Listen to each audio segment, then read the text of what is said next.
Bonjour à tous, bienvenue au Théâtre de la Cité, aujourd'hui pour une visite des coulisses dans le cadre des Journées du patrimoine.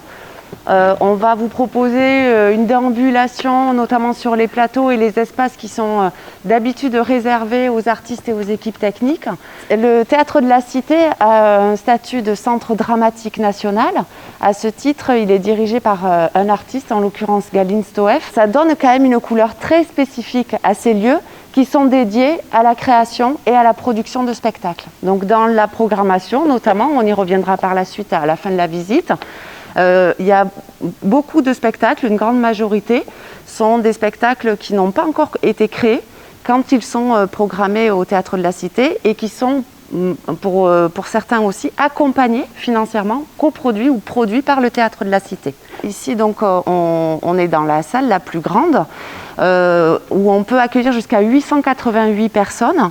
Donc dans toute cette première partie que l'on appelle l'orchestre, vous devinez une avancée au-dessus de vous, le balcon, donc il y a des rangées de fauteuils supplémentaires et de chaque côté sur les galeries.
Voilà, donc on prend quelques minutes ici sur le quai de déchargement, qui est un lieu un peu stratégique des activités du théâtre, puisque c'est par ici en fait que l'ensemble des décors et matériels vont arriver. On va pouvoir disposer en fait d'une rue parallèle à la rue, qui va nous permettre de faire rentrer les camions pour que les décors puissent être déchargés.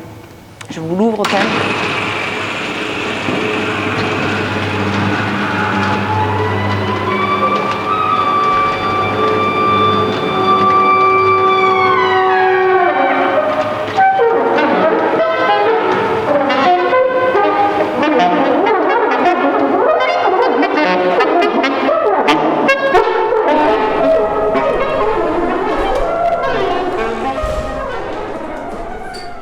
Ici on est donc sur le plateau, tout à l'heure on était installé donc dans l'orchestre en face, à souligner quand même les dimensions, d'une part la superficie avec quasiment 500 mètres carrés de mur à mur.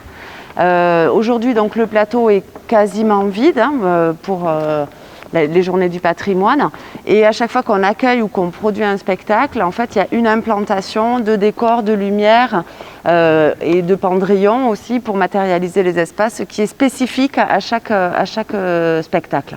Donc je vous ai parlé de la superficie au sol, à peu près donc 500 mètres carrés, avec un espace de jeu qui fait environ 340 mètres carrés. Vous voyez, il n'y a pas de coulisses matérialisées. Selon les spectacles, on va accrocher ce qu'on appelle des pendrillons. Et si vous levez les yeux, on a 21 mètres de hauteur sous plafond. Tout à l'heure, vous avez vu les perches bouger. Donc les perches, ce sont ces grands tubes noirs là, sur lesquels on va pouvoir accrocher des éléments de lumière, des projecteurs, mais également des décors, des accessoires. Et selon les spectacles, effectivement, les décors peuvent bouger, être manipulés et puis disparaître de façon latérale, donc sur les côtés, mais aussi donc, dans les cintres. Les cintres, donc, c'est le grillage que vous voyez tout à fait en haut avec les néons.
Donc on va accéder effectivement au dessous de scène.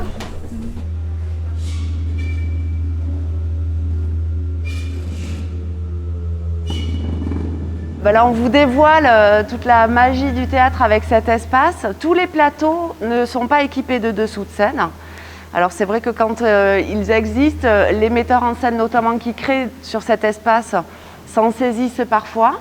Donc là, vous en avez vu voilà, une habitation, hein, vous avez vu des comédiens descendre tout à l'heure. On peut également imaginer de jouer avec les décors depuis cet espace qui disparaîtrait ou qui apparaîtrait depuis les dessous de scène.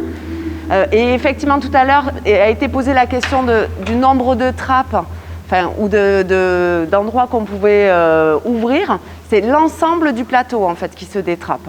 Vous voyez, il est découpé en rectangles numérotés et selon les besoins, on ouvre plus ou moins d'espace.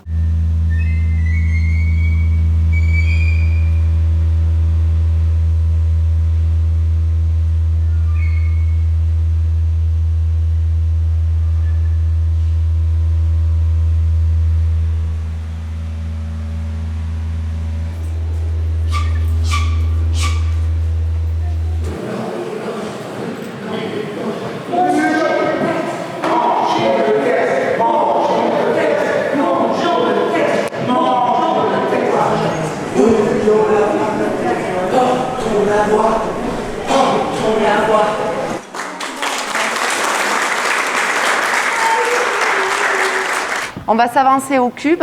Alors le cube comme incubateur créatif, puisque ce lieu en fait est essentiellement dédié à l'accueil de compagnies qui travaillent ici, qui répètent plusieurs semaines à des moments, des étapes différentes du processus de création, parfois les 3 dernières semaines avant la création qui se déroule ici, parfois quelques mois en amont et va faire d'autres résidences ailleurs et reviendra montrer le spectacle. Voilà, c'était la volonté aussi de Galine Stoeff et Stéphane Gilles, donc co-directeur du Théâtre de la Cité, de faire que ce lieu soit le maximum habité par les artistes et de mettre cet outil de travail à disposition d'un maximum de compagnies.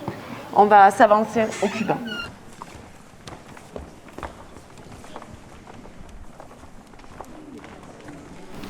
Le cube tel que vous le retrouvez aujourd'hui, c'est-à-dire l'essence même du théâtre, la boîte noire, hein, où effectivement on peut faire théâtre, espace de jeu, scène, où on le souhaite. C'est la particularité de cette salle qui peut être totalement équipée donc par des perches motorisées, comme ce qu'on a pu voir sur le plateau de la salle, où on va accrocher des éléments de décor, des projecteurs, et puis faire jeu où on le souhaite. Voilà, c'est tout l'intérêt de cette salle qui nous permet d'accueillir du coup des formes très très différentes. Vous voyez le grand plateau, avec la possibilité d'accueillir des grosses formes, entre guillemets, grosses dans le sens où effectivement on peut accueillir des grosses scénographies, et effectivement des choses différentes aussi dans cet espace-là, puisque le cube est totalement modulable. Voilà, potentiellement, on peut accueillir jusqu'à 250 personnes quand on est en configuration traditionnelle, mais encore une fois, ça varie d'une proposition à l'autre.